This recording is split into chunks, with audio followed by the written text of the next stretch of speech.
Physical abilities such as strength, speed, agility, endurance, and coordination are fundamental in sports. But mental abilities such as focus, concentration, motivation, confidence, resilience, and decision-making can heavily influence an athlete's performance, especially when it matters the most. If you want the mental edge in sport and life, check out the Max Out Mindset for Volleyball book and workbook or the Max Out Mindset for Softball book and workbook. A guide for coaches, athletes, teams, and parents to help you be in the best position to max out when it matters the most. Go to www.maxoutmindset.com. You're listening to Max Out Mindset with your host, Dr. Larry Widman, performance psychiatrist and elite mindset coach to women in sports, business, and life. Welcome to the Max Out Mindset podcast. This is your host, Dr. Larry Widman, sometimes known as Doc in the mindset world. I love doing this podcast because over the last couple of decades, I've been able to work with some of the greatest athletes, leaders, coaches, and teams in the world. And I love sharing what I've learned about those teams. And then, of course, what I've learned from them. And then, of course, whenever we have a guest on, spend a lot of our time learning from them. I always say my definition of maxing out is given the health, the depth, the intangibles, and those types of factors. Can an individual or a team reach the limits of their capabilities? And then can they do it under pressure when it matters most? Because I always say if you can't do it when it matters, what's the point? Of course, today I'm very, very lucky to have a coach on today that is in the midst of a generational run. He's the head coach of Cowley Volleyball. It's a junior college team in Division II. I mean, without going into all kinds of details, I will tell you his record's 307-46 here. He has 81 straight wins, which is a record at this level. He has 2 straight national championships in which both teams went undefeated. More importantly, I mean, he has so many awards nationally, the National Coach of the Year through the AVCA, through the NJCAA. He's got multiple All-Americans on his team, and probably more importantly, dozens of all-academic awards. I don't even know where to go with this journey, but we're going to go there because it's very hard to find a coach who's won 81 in a row and done it the right way. Welcome to the Max Out Mindset podcast, Coach Steven Gream. Well, thank you for having me, and I've always enjoyed our discussions, and you've been a big help on our journey for sure.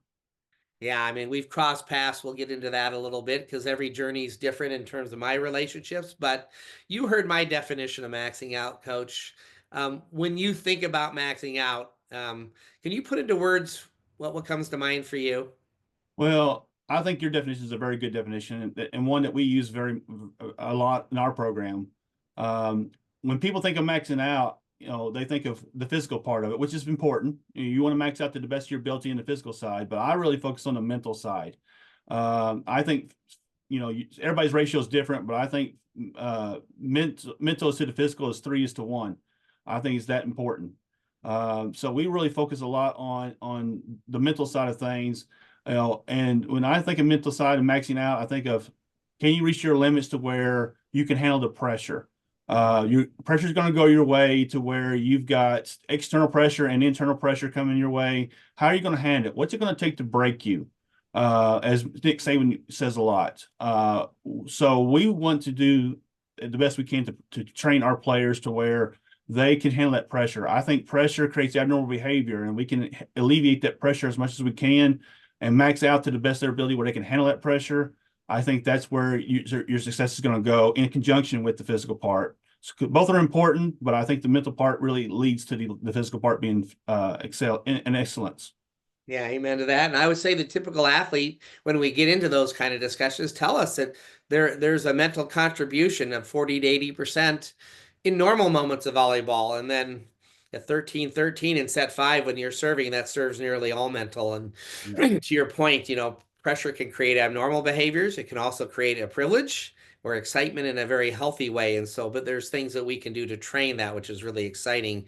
Before we get into some of those ingredients, and I'm sure lots of people would like to learn from you about how you do create individuals in a collective team that can handle pressure in the big moments and don't break and have abnormal behaviors. For those who don't know you or are less familiar, could you tell us a little bit about your background in terms of bring us up to the date, to the time where you became the head coach at Cowley, and how it came about for you to get into coaching? Well, I mean, I was Born and raised in Southeast Missouri, on a farm. My dad was a big farmer, and I learned the discipline of hard work and and problem solving and the things that coaches go through. I went to a small school, a little 1A school in Missouri, and played baseball and basketball there. Volleyball was not a big deal in the men's side of the world at that time. And I learned the disciplines there. And even my coaches were saying, you should be a coach, even in the high school world. I went to Union University in Jackson, Tennessee, and they asked me to be on the basketball team and help out there. And I participated with them for years, and then my knees just couldn't take it anymore. And then that's when I got into some beach volleyball, and that's how I got into the volleyball world. Basically, my knees couldn't take it anymore, and the sand didn't hurt my knees as much. So, and then I was still in school, and the volleyball program was getting started there. I helped start the volleyball program at Union. They asked me to be an assistant coach, and as a student assistant, and I've been coaching ever since. I coached there, and then I left there after I graduated and did high school volleyball for 5 years at my alma mater, North Pembroke High School, and then went back to Union. I got hired on a Friday to be the assistant coach again, and on Monday I was the head coach. So I got promoted really quick. My head coach wanted me to have the job. He was going to step down, and he waited for me to get confirmed, and then I've been a head coach ever since. I coached there for 5 years, went 121-51, and then felt it was time to move on to the NCAA level. Union was at NEI level at the time, and coached at Southern Arkansas University, rebuilt their program. They were 1-32 the year before I got there, and we went 20-12 my first year there. And then we just built that program up, and then again, it was time to move on, and then Cowley came knocking, and I've been at Cowley for 9 years. And what was different going from Southern Arkansas, I rebuilt that program or helped rebuild that program. Where I was going to Cali, they had a tradition of excellence. So the pressure on myself was don't screw up. And it's already got a program. They already had won 2 national championships in 2011, 2013. And here I was coming in 2016 and making sure I didn't screw up the tradition of excellence there, and just built from there on. And I've been at Cali ever since. Where is Cowley, for people who don't know, and tell us just a little bit about the school? Cowley is in Arkansas City, Kansas. It's spelled Arkansas, but it's pronounced Arkansas City, Kansas.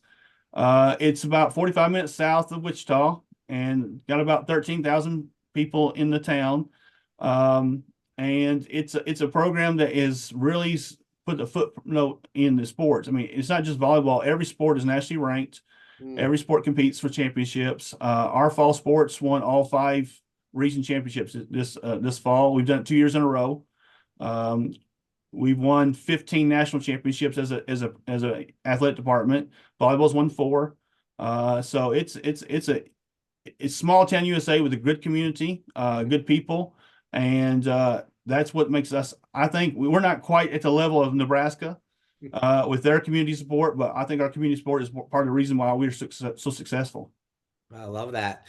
So before we get into sort of the stages of your college career, as you got there, you've mentioned a few other places you've been, and I know you're not a person who likes to, brag too much about yourself, but there are some common themes.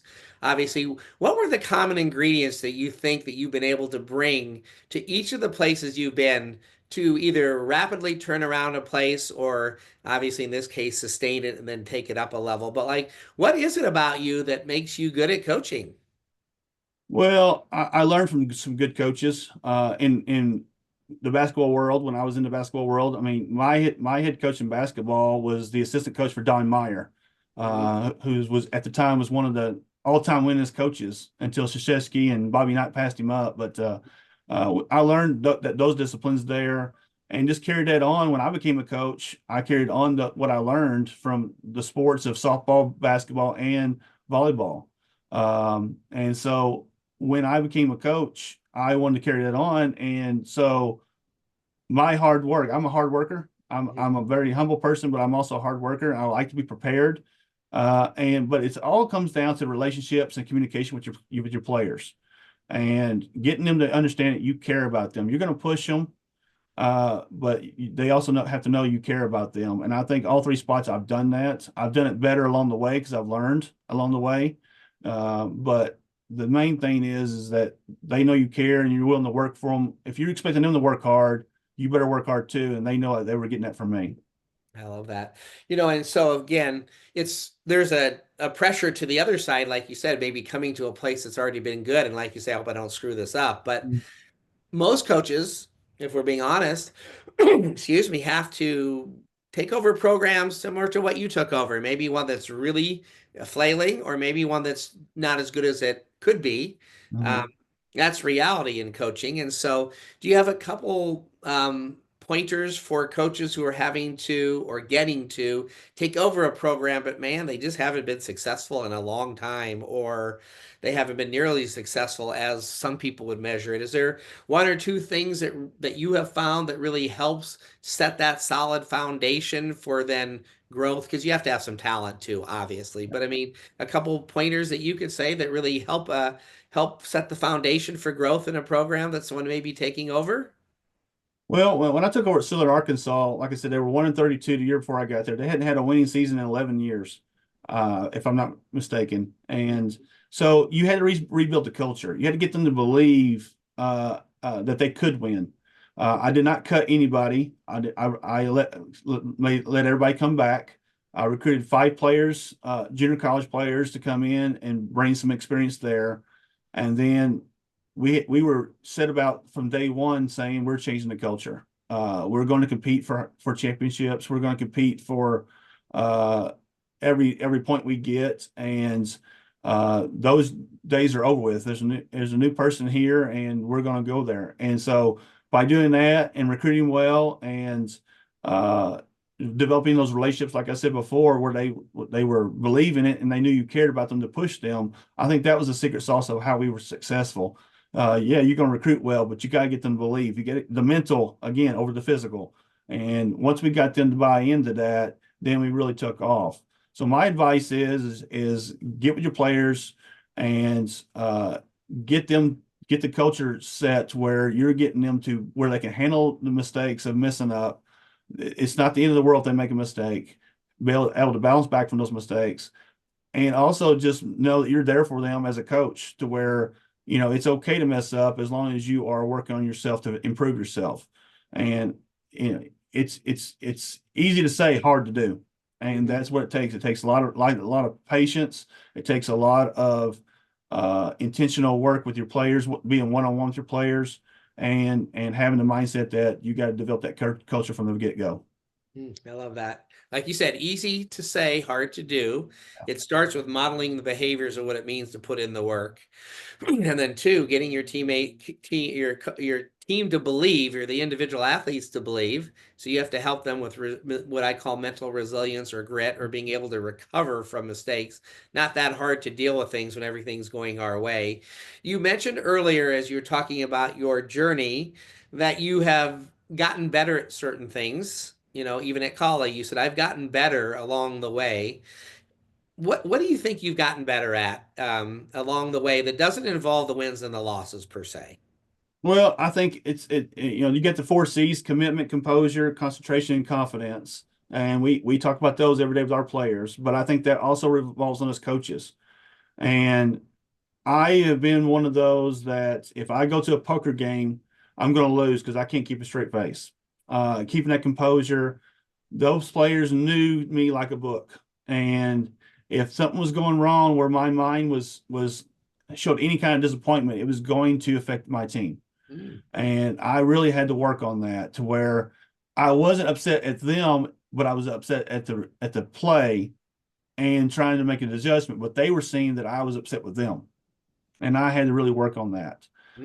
Also, confidence. Confidence is, I'm a very humble person. I will be the first to give credit to other people that help us along the way.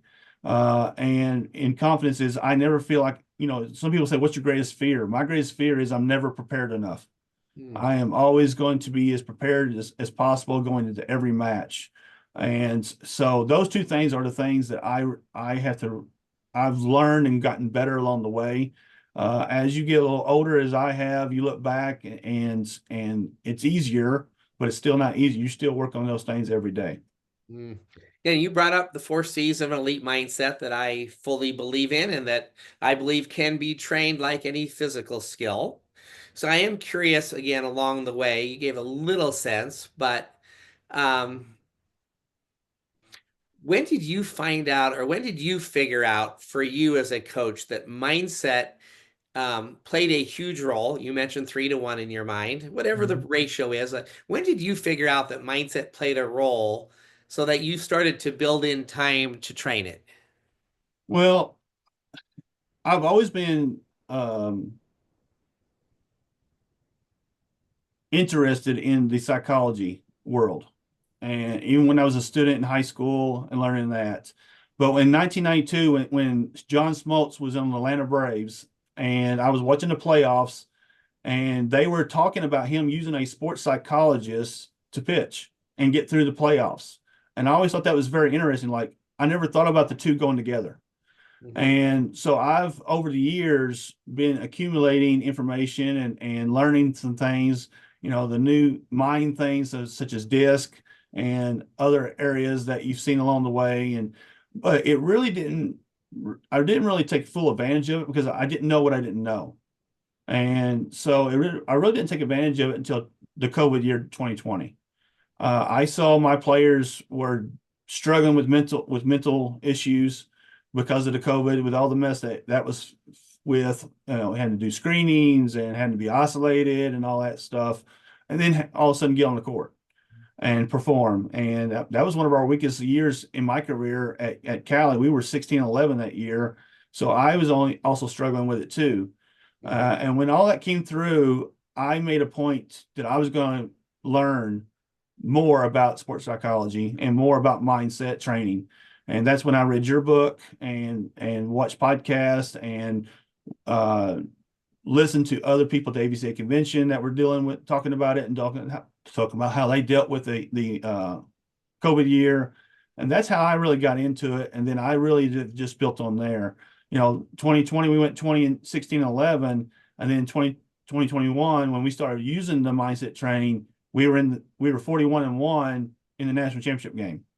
Same people coming back, but there's a huge difference on how we helped them to bounce back from their mistakes and dealing with the mental pressures and things that we didn't do in previous years. And I think that's really been a big part of our success ever since then, is having to deal with those things and the mindset training that we've done with mindfulness and self-talk and visualization and all those things that I've picked up along the way and learned from people like you and given examples from other coaches that have really helped us. Yeah. So what's interesting is obviously every coach and team, they have different resources and access to different people and different budgets. And some can bring in experts at every discipline. Mm-hmm. And whatever it is, nutrition and so forth, or sports psych or mindset, and they have access to be able to bring in experts for everything. And then most coaches have to do the vast majority on their own if they choose to. That's just the reality of the world. And so they got to learn, like you said, through books and podcasts and listening at the convention to coaches and other leaders and people who've been through it. And you're one of those, at most junior colleges where you have to do more of everything yourself. It's not like you have to do everything, but you said you have great community support and people you get good support from your athletic department. So you're not doing it all on your own, but I think more coaches than not can resonate with the person who has to do, like, all right, I believe mindset's important, but I got to do it myself. Mm-hmm. Like, I don't have access to maybe directly to me or anybody like me or any expert. I have to create a plan. And so I am curious, because I think a lot of people will be curious about some simple things that you do to help your team train mindset when you have to be in charge of that and setting up the gym and putting the practice plan together and training the athletes and everything else that you have to do at your level, where you don't have experts just all waiting to come in and do it for you. So give us just a couple ideas that other coaches could implement if they're having to do it themselves that has made the biggest gains for you. Well, again, like I said earlier, culture is huge for us. You got to establish that culture. You got to get the 4 C's. One of the 4 C's is commitment. You got to get them to commit. And if you don't get them to commit, they're not going to listen to anything you say with full with being, and as well as being all in is what I'm trying to say. But what we start off with is we set our standards. We have standards. We have 5 standards, which is grit, perfect effort,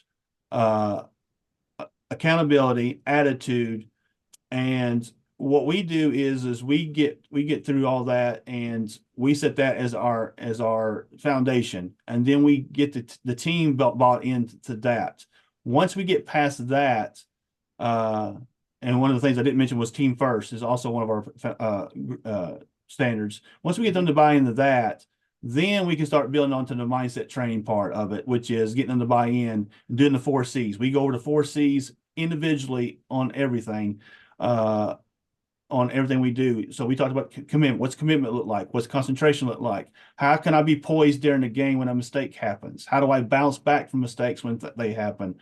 And so what we do is I found a podcast that talked about each 4 C's. You can get them on YouTube and just type in concentration or 4 C's and it'll come up, and you can get all YouTube videos there to share with your players.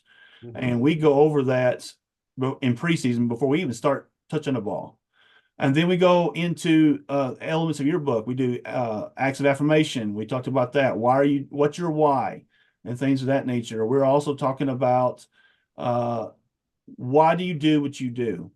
And why are you here? What's your why? You asked me what my why was, what's their why? And then they're starting to buy in, and now they're going to start listening to you more there. So we do different exercises as well. We do words. We talk about self-talk. They will write words on their wrists that will say, "Hey, when things are getting stressed, that word's going to bring me back." Like I've had players tattoo "breathe" on their wrist to help them to breathe when they're making a mistake. Focus, commitment, whatever they want to put, whatever their word is. But we also have the green dot that we learned from University of Florida's soccer team, where they put the green dot on there. Are you playing green? Are you playing yellow? Are you playing red?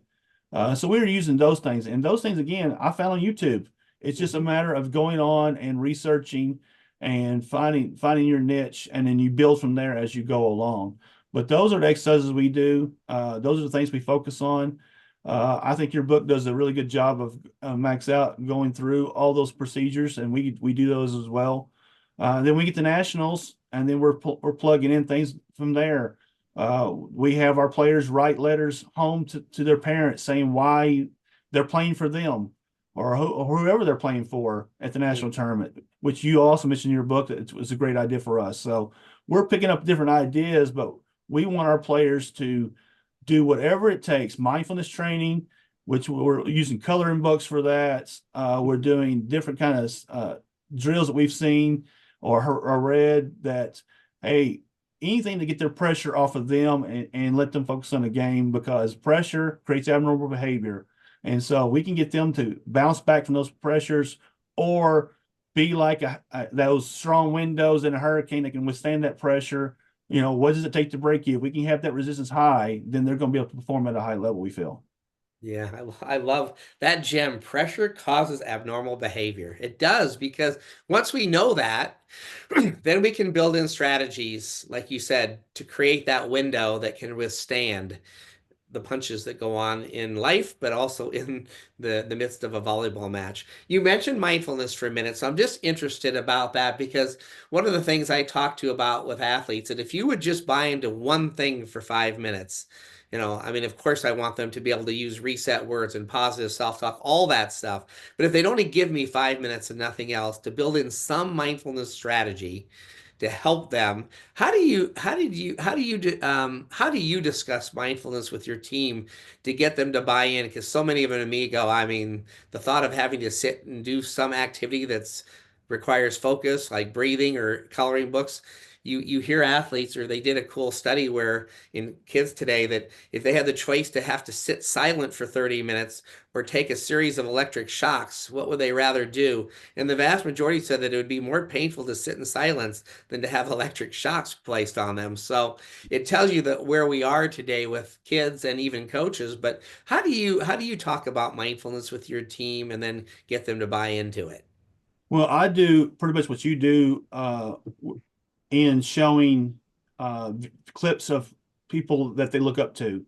Jordan Larson, Michael Jordan, Kobe Bryant, people they've heard and looked up to over the years, quotes from them, and so we focus on that, so that it's not just me saying this, it's professionals that are doing this for a living saying this, that mindfulness is important. Kobe Bryant said mindfulness was the biggest part of his career. And he was one of those that really preached that. And so we make sure we emphasize what he says about it. But Jordan Larson talking about self-talk and how she struggled with self-talk and all those things. But we really get them to buy into it because we feel that we show them that they're not alone and how important it is. And once they know the importance of it, if they're already committed to us, they're willing to try it. They just got to find what they like the best. Like coloring books, not my thing. Mine was video games. My video games took my brain out to where I could relax a little bit. And I still do that.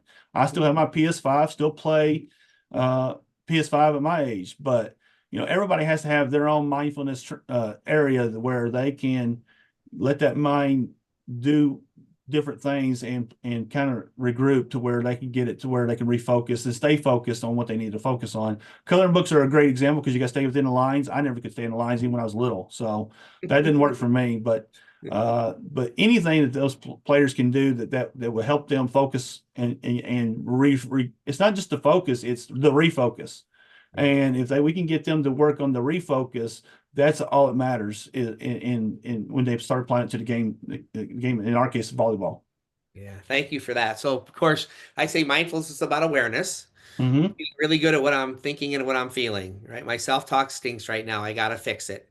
My heart is pounding. I have to use my breathing technique. I have to be aware first of what I'm thinking and feeling, then my strategy, right? And then I like to tell people that mindfulness is part the ability to focus on something really hard, but then our brain goes haywire and it gets distracted, coloring, breathing, whatever we're doing. Mm-hmm. And then I have to be able to bring it back to what I'm doing. Focus, distraction, refocus. So we are training one of the 4 C's, concentration, which is part focus. But more importantly, when my brain gets distracted in volleyball or life, how do I be aware of that I'm in the wrong place mentally and bring it back? Right. And whether I use a reset word or mindfulness helps us prepare for that. And I love that you said, because this is what any coach can do, you go get videos or clips of athletes who talk about it that they can relate to. So I always say the reason why coaches bring me in sometimes is because the coach has been saying it, but they know they need to hear a different voice. And I always say I show video clips all day long of people they can recognize because now they've heard it from coach and now they've heard it from this stranger being me.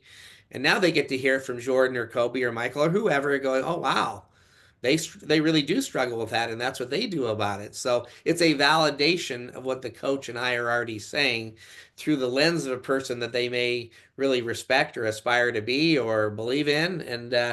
And any coach can do that. It just requires a little bit of today, not that hard on the internet to go in and punch in keywords and find things that resonate for you and simple ways of training it. Coloring books is what I call informal mindfulness, where breathing, focusing on your breath or a mantra might be more formal.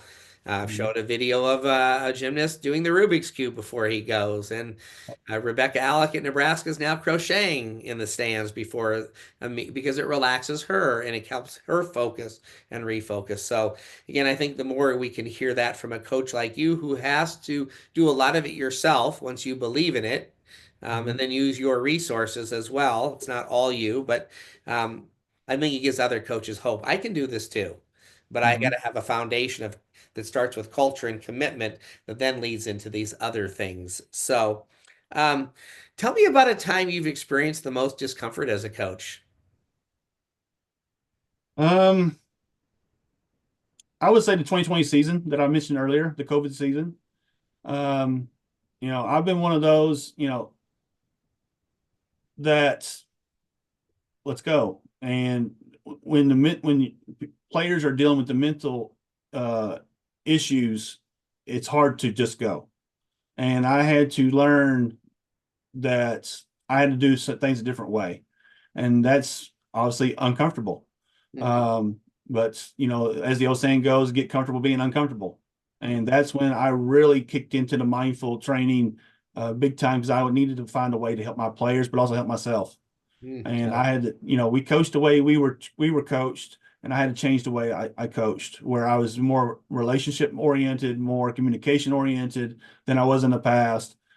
So I had to change some things, not only to help them out, but also things to help me out. And so that's obviously discomfortable, because you're not. It's easy to be comfortable, so you want to stay that way. So that was where I had the most discomfort, was dealing with that and trying to make those adjustments and going into the unknown. Like I said before, I dabbled in mental training, but I didn't know what I didn't know. So I wanted to research more and didn't want to teach the wrong things. And so learning something new is obviously very discomforting. Yeah. So when we get into this last couple year journey, I want you to circle back around and talk about how any of those C's translated into your team being able to execute at the highest level under pressure. You have something unique, obviously, at the junior college level. You only get kids for 2 years. And there's different paths while kids could come to want to play junior college or need to play junior college. So I am curious about give us a couple thoughts about what you do look for in a recruit. It may be slightly different at a 4-year school, but not necessarily. Some of the ingredients that you look for so that you can keep the culture that you've created, but also you have to hyperdrive it because you only get 2 years with them. Well, I recruit. I was the 4-year coach for more years than I've been at Cowley. So I still recruit the same way. Great. I still look for the same things, because I look at it as junior college is the same as the 4-year world, except I get them for 2 years, like you said, where they're younger at freshman and sophomore, rather than 4 years where I got freshman through senior. But I'm still recruiting the same kids. I recruited kids from the NCAA just like as a freshman, just like I do here. But the thing with the emphasis I have to put on and look at in any athlete is I'm looking at the 4 C's. I'm looking at, are they going to be committed? Are they going to do they concentrate? Do they have do they have concentration? Do they have confidence in what they're doing? Do they have composure when they're playing? Are they always looking in the stands to see if mom or the coach is mad at them when they make a mistake? Are they confident in what they're doing, as far as I'm on the court, I made a mistake, oh Lord, the coach is going to pull me out, instead of just playing and bouncing back from that mistake. Commitment, I get the kid gets subbed out.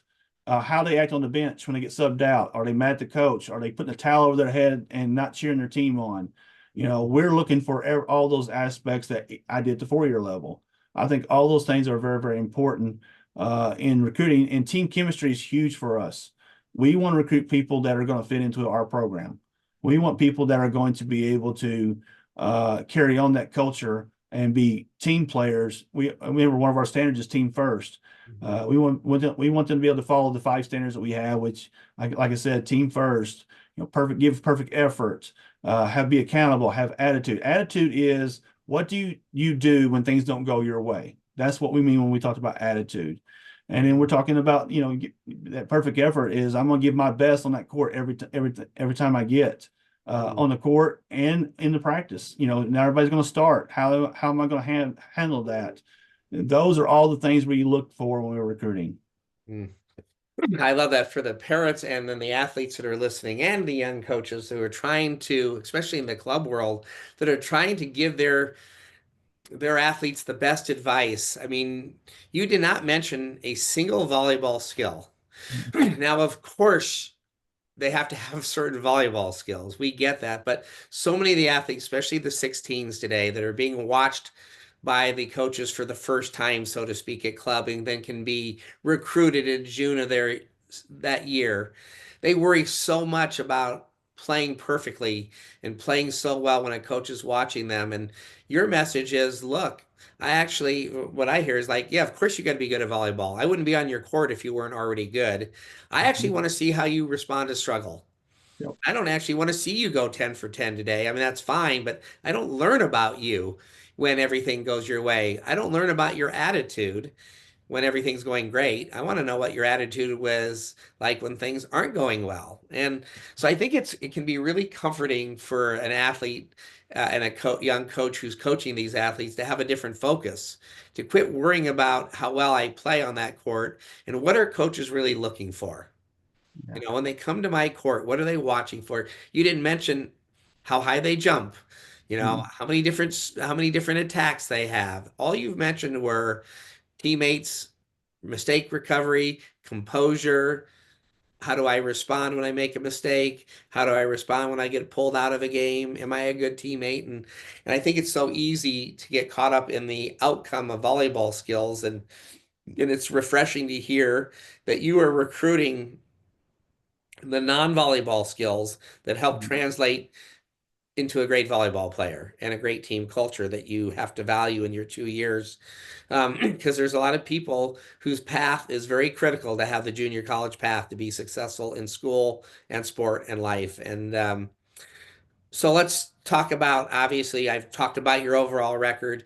You mentioned one of your years that wasn't your best record wise, and then your following year that was a pretty cool year with pretty much the same team, but involving mindset.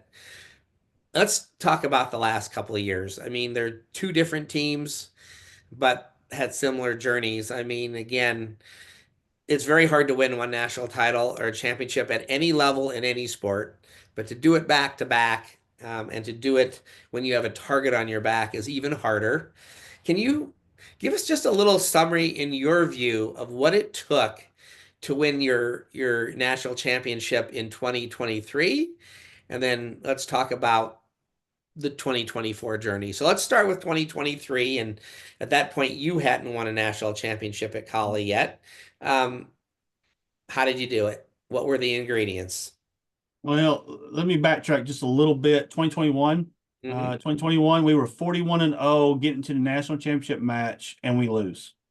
Okay. We would have had an undefeated season then if we would have won the championship match.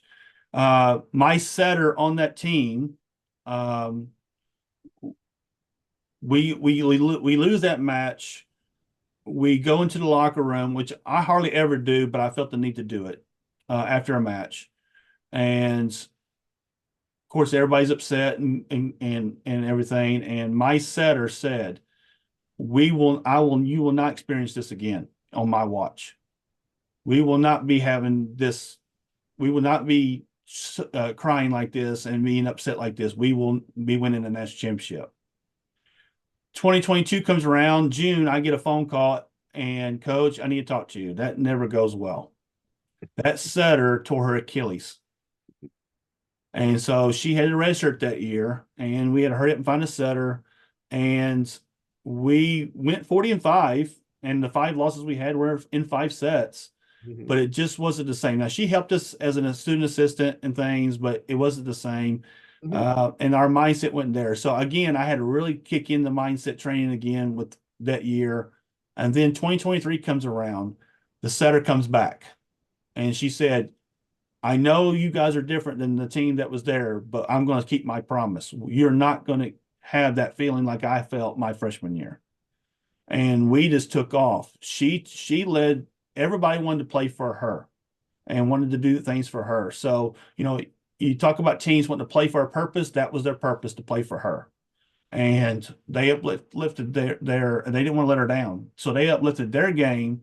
We really hit the mindset train really hard and heavy, and she got them to buy into that. And we just took off there to where by the time we get to the championship game, you know, we were pretty confident. Well, backtrack a little bit more. 2022, we lost to Scottsdale in 5 sets in the quarterfinals. 16-14 in the 5th set. We were up 14-12. 2023, we're playing Scottsdale in the finals, 14-12. We're up, a little deja vu in the fifth set. We end up winning 16-14 by the same score they beat us by. So I thought it was a little deja vu there, to where we had that bounce back, so to speak, from the previous year and the year used before. And again, she kept her promise. You are not going to do this underneath my watch. And she went on to play at Missouri State at D1 and do well. But I think that mindfulness of holding them together really helped them to buy into the other things we were doing. And then those freshmen then became sophomores in 2024 and carried on that tradition, to where we were still able to get the freshmen on board and carry on what we did. And we just didn't feel the pressure. Everybody's like, do you have pressure to repeat? And we were like, no, we don't focus on that. I'm not a big goal person. I know goals are important, but my problem with goals is people tend to look at the outcome goal and focus on that rather than the process goals. And so we focused on the steps to get us there. You got to win, they wanted to win their conference regular season title. They wanted to win every tournament we played or hosted during the season. They wanted to do the things as a team that were going to help them get there, and those are the process goals they focused on. And then they felt that if they could get to nationals, that was the last process goal they had, get us to nationals, then we have a chance. And that's what they focused on the whole time. It was not being undefeated. It was not continuing the streak. It was none of that. It was, we're going to focus on right here, right now. We call it the process of focus on one play at a time, and then those plays will add up to of the wins. And that's what we focused on. We didn't focus on the streak, didn't focus on the game. We focused on the process of getting there. And that is as bottled down to, we're going to focus on this play. And then when that play's over with, what's important now, we're going to focus on the next play. And we're going to focus on the next play. And then eventually the whistle stops and you've won the match. But that's what we focused on to keep the pressure off them. And that's been successful for us, is staying in the present as much as possible, not looking at the past, not looking at the future, but staying in the present as much as possible, and using mindfulness training to help bounce back if we get off the focus and getting back to that. That was our ingredients. That's what we've carried on in those 2 years there. But 2023, that player really focused that team, and then we went from there. What did you notice, or did you notice anything as a coach? For example, in set 5, like you said, in 2023, to win the national championship, you had to beat a team that knocked you out in the prior national championships when you had this nice lead. Did you see anything different in your team that the mindset training did that you could see behavior-wise that was different in set 5 in 2023 for the national championship, or at any point when the pressure kind of hit in big moments? Did you see any behaviors that were different that told you, that validated that the mindset training you've been implementing led to a different behavior outcome that then translated into winning? Yeah, in 2021 and 2022, I thought the training helped, but it wasn't fully in case, it wasn't fully used, because we obviously we lost in the championship. And yes, you can do mindfulness training and still lose. I get that, but the pressure in that championship match, they put more pressure on themselves. They were doing things they'd never done before, and that helped the other team to beat us, as well as their talent, of course. And then 2022, we're up 14-12, and the number one hitter in the nation is my middle, and she tapes it. And then we miss a serve. And then you can see the deflation of, oh no, here they come. Then it's tied 14-14, then we lose 16-14. 2023, I didn't see that. I saw a mistake, we're bouncing back. That's over with. Next play. It was starting to kick in from there. That was a big shift I saw. I didn't see, I made a mistake, head facing the floor. I made a mistake. When's coach going to pull me out? It is, I made a mistake. Next ball. Give me the ball. It was more, I want the ball, rather than please don't set me, or please don't serve to me. And so when that happened, that allowed us to be able to stay mentally strong to where we can battle through, because every match, every set comes down to a game of runs in volleyball. And we were able to sustain those runs and minimize those runs to allow us to win those matches. And I felt that in 2023, that was huge. And in 2024, we carried that on to where we lose the first set against Johnson County, our conference rival who were playing in the championship game. And we didn't even flinch. We were like, okay, so what? We've only lost 5 sets all year, and that was the 5th one. And we're like, next play, next ball, next sets in this case. And then we just took over from there. And then we won the next 3 sets and won the national championship. So I think the ability to bounce back, deal with mistakes, deal with quote unquote failures that they perceive failures, using self-talk and able to redirect and refocus themselves were huge for us in those 2 championship games. Did you do anything as a coach in the game itself or during timeouts that contributed to your team not feeling pressure, or like you said, not worrying about making a mistake and moving on? Were there things that you said during timeouts or during the games, or key words you used, or were there things that you did as a coach that allowed your team to play a little bit more free and move on to the next play better, like you had asked them to do? Well, we as I said earlier, we use a lot of different techniques that we've done during the years, such as the green dot. I mentioned stay green a lot. Okay. Stay green. You're playing a little yellow right now. Stay green.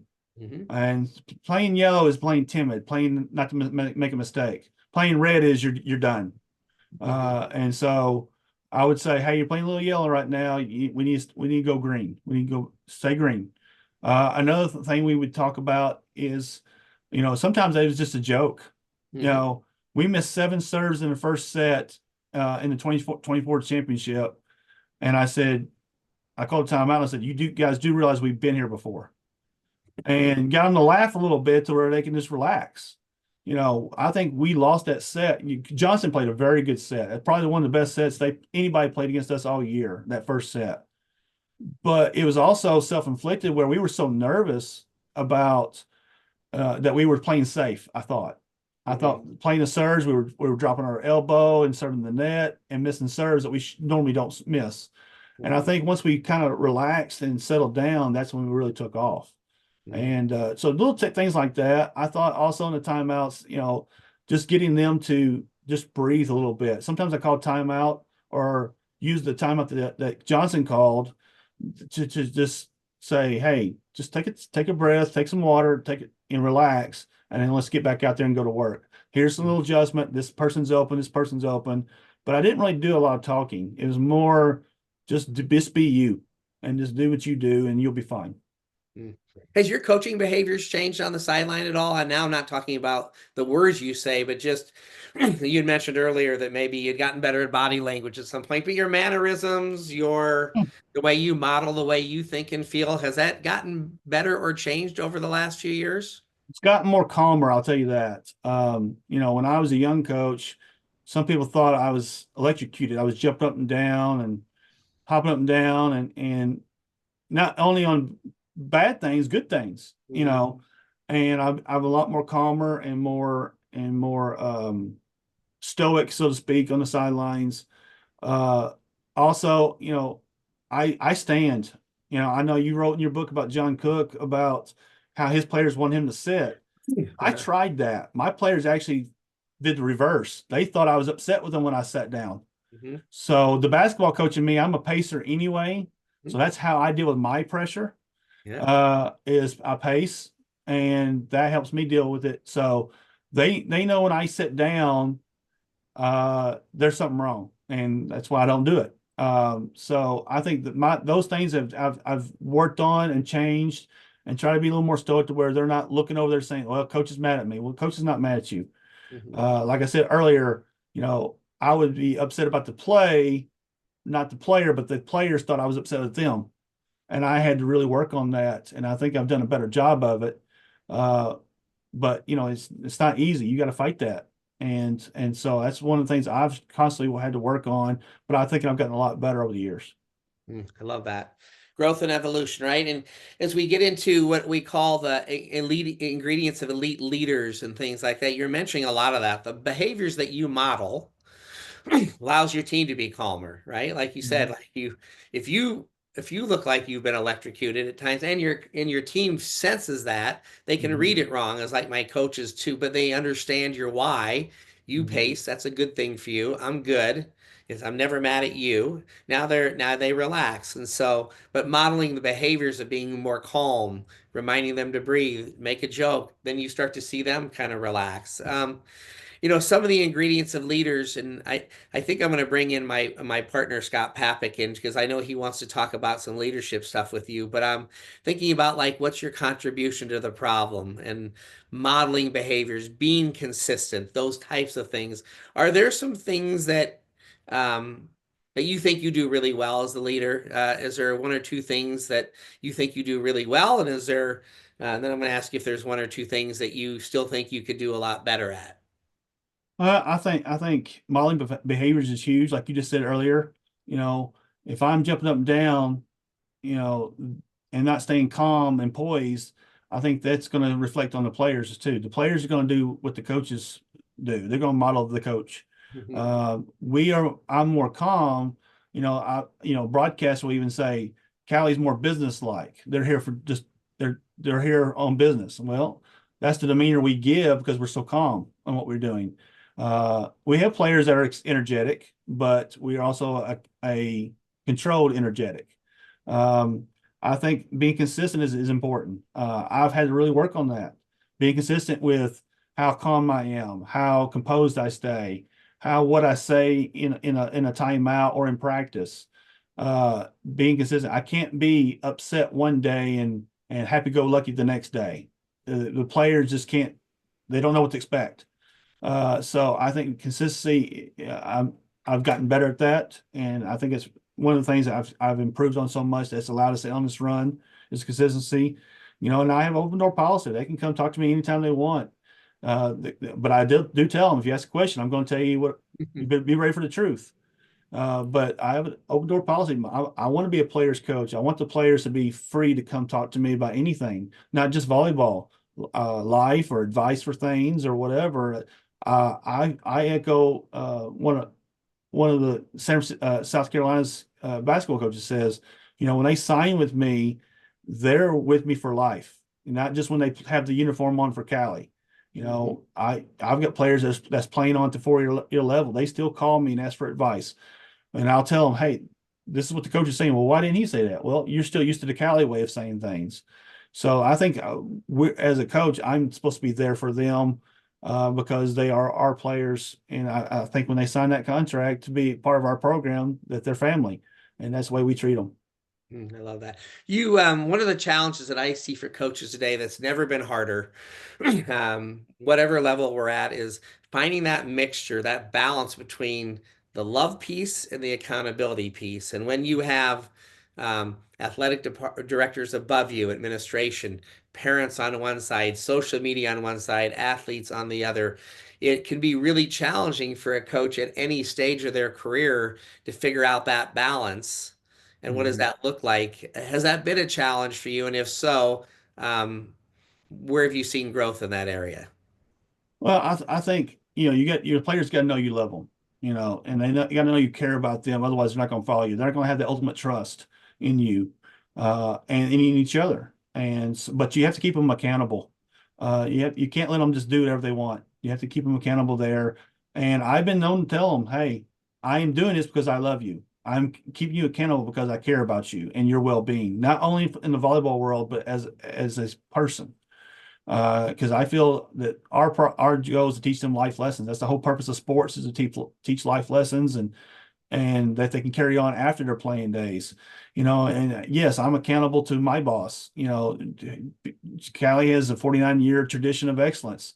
I have that pressure that I put on myself that, we have to make sure we are competing at a high level.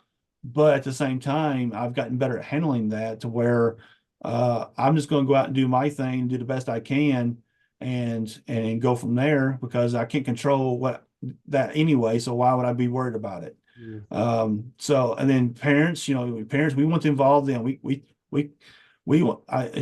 Sheffield talked about that as well. Like, where he said coaches sometimes don't use the parents. I think it's important to keep the parents involved so they understand where we're coming from. So when the player calls home, you remember coach said this, and you remember, coach is going to be there for you. He's going to care about you.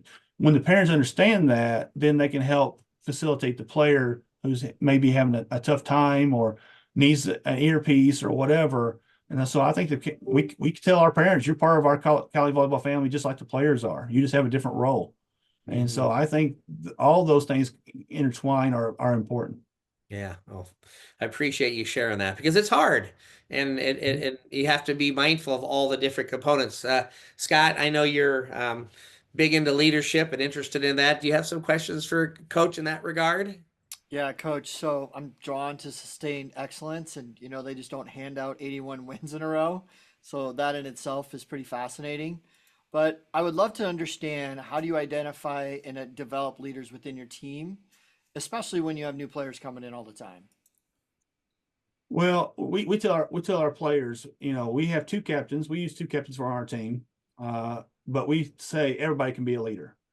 And so what we want to do is train them in the leadership qualities that are important to us. We start with the standards that we talked about, the five standards that we have for our program. We start with that, and then we get them to buy in. We give them a lot of ownership in what we're doing.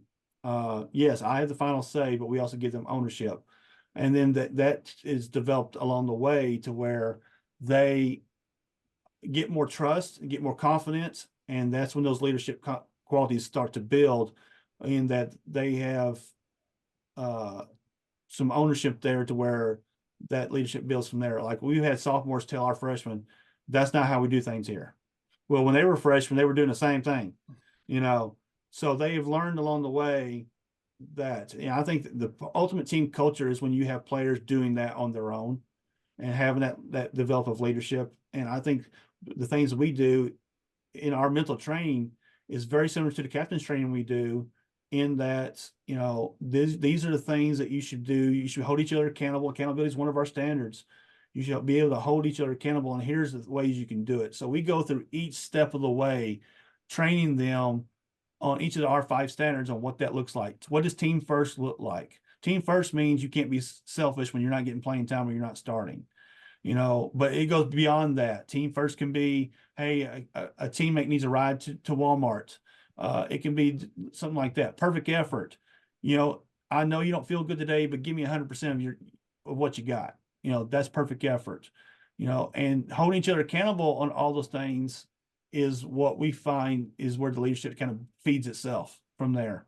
And that's the best way I know how to answer that question, rather than get real detailed in what we do. But we really do a lot of mental training. We have personal growth Mondays every Monday, talking about leadership, talking about mindful training, talking about different things that we saw the week before that we need to put perimeters on to help build those leaders. Yeah, if I'm hearing you right, a lot of that growing up in a farm, right? Your preparation and hard work, and you instill that, into your athletes, which is really cool.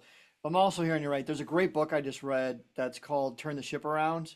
And basically he's talking about leader instead of leader follower. So you want to make everybody a leader, so there's competence no matter who's in charge of what. What advice would you give to a younger athlete coming in that is interested in a leadership role? How could they already start working towards that? Well, I would say if they're a younger player is joining a team, such as a freshman, they need to automatically be gravitated to the leaders of the upperclassmen. In our case, the sophomores, because they've already been there, done that.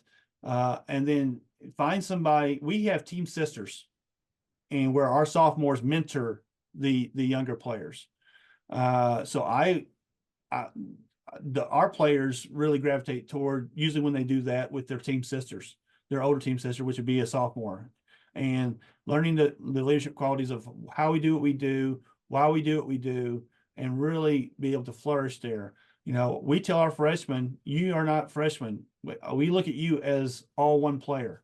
There's freshmen and sophomores, and we make kid with you about being freshmen, but you're all one team. I don't look at you as a freshman. I look at you as a player on our program. And when they get over that freshman stereotype, well, I'm just young, I just got here, they start to buy into that more, and that's when they get to gravitate more to the leadership roles and feel more comfortable doing so. And especially once they figure out how we do what we do here, and then go from there. We love when our freshmen speak out and hold each other accountable and do the things that we ask our sophomores to do, because we feel that we're all one team. Yeah, it's a flat out advantage when the court's running itself, right? As a coach, it's really cool. Yep. Appreciate your answers. Yeah, Coach, where do we go from here at this point? Where do we go from here? 81 in a row. I know you don't get caught up in that big outcome goal. I know you don't get caught up in the streak and what have you, but you got a brand new team coming again, just like you do every year. What are going to be the challenges for coming year with an 81 game winning streak and 2-time national championships? And what's the benefit of having that as well? Well, I just recently saw, talk about seeing videos from coaches and players. I just recently saw a interview that Belichick and Saban had where they were talking about the challenges, and they said, well, you've won 4 championships or 11 championships, whatever. What's the challenge? And Saban said, and I agree with him, it's a challenge every year. You have a new team. Even if you have the same players returning, it's a new team because roles are different. New people are coming in. It's a challenge just in itself with that, so what our focus is what our focus has been every year, in that getting our players as prepared as possible, and focusing on the present. The national championship in 24 and 23 were great, but that's 24 and 23. This is 2025. And so we're going to focus on 2025. We're going to focus on the players that are here, not the players that have left. We're going to focus on the new players coming in and developing them the best we can to get them to buy into what we're doing and get acclimated to the way we do our offense, our defense, and what we do. And then focus on one match at a time, the process that we talked about. The process for us is twofold. The process is, we want to talk about the process goals that we talked about earlier, but also the process is, don't look at the scoreboard. Don't worry about anything except the play that's in front of you, because that's the only thing you can control. And once we get, especially those young players, to buy into that, and the older players to continue to preach that and lead that, like we talked about earlier, that just feeds itself to where we can continue where we left off, to where, there's no drops, there's no drop-offs like you see in some teams. It is, we're just keeping going. We just reloaded. And that's the way we feel that we can keep going with the success we've had. That doesn't mean we don't have pressure. That doesn't mean we don't have more people going after us even before. Somebody wants to be that one that takes us out, gives us that first loss in a while. And we understand that, but we don't focus on that. We're focusing on being the best we can. And I feel that it's about the process. And if that loss is part of the process and we win a national championship, who cares? My thing is being the best we can be right now. If we don't succeed, what can we do to fix it, to regroup or refocus, talk about the 4 C's again, and then get right back where we were. So my thing is, for moving on from here is, we just keep doing what we're doing. We just get the new people in and just keep on going. Yeah, easy to say, hard to do again. Easy to say, hard to do. The process. What I hope that coaches have heard today and others is that, first off, you decide if mindset's important. Coach has decided that. He figured it out along the way. He made that choice. And then even if you have to do a lot of it on your own, right? You can do those things through reading books, tons of podcasts out there today, right? You can get videos to validate the things you're talking about from other great athletes and coaches and leaders that are saying the same thing, but they're saying it through their lens. And you're like, you can close the deal that way. Like I always say, I don't care who closes the deal, whether it's the coach, me. I've had a Navy SEAL partner and an NFL guy, and I'm like, I don't care if they finally listen to him because he's a Navy SEAL.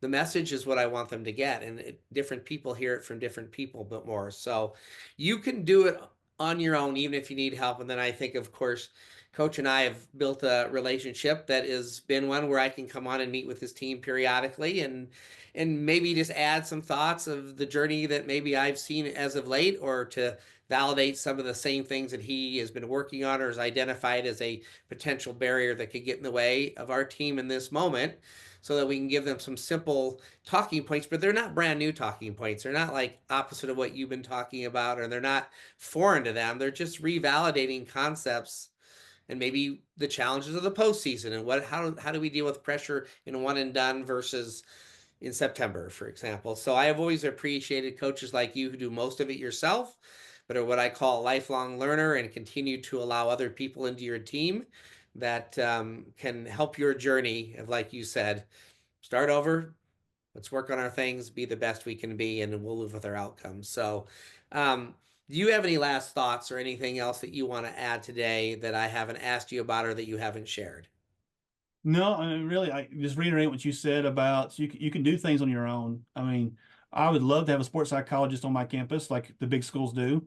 But I learned from various areas, and anybody can do that.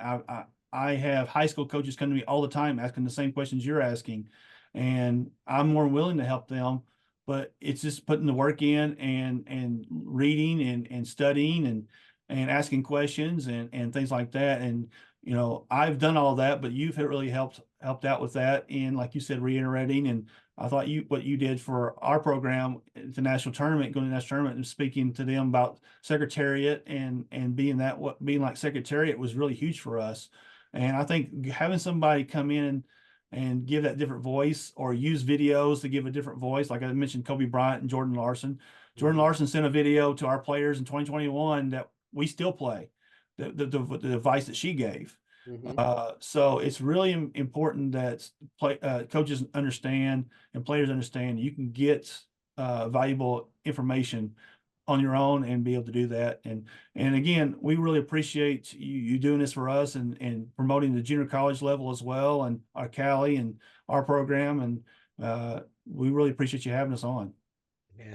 Well, we thank you for being on, because we love learning from the best, and the best comes in at all levels. And Coach Steven Gream is one of the best, and is not just based on his record, but all the processes that I think that allow him to have teams at times that can have records like that. So we appreciate you being on as much as what you've said. And this is one of the greatest coaches to ever do it, sitting right here from Kansas City, Kansas. I would have guessed it was the other name as well. And so you can do it in a lot of places in this world at a lot of different levels, and it's hard to be great. It's hard to win. It's hard to win again. And we might as well celebrate what we can learn from people who do it the best. So again, thank you so much, Coach, for being on the Max Out Mindset podcast. Well, thank you so much, and I really appreciate it.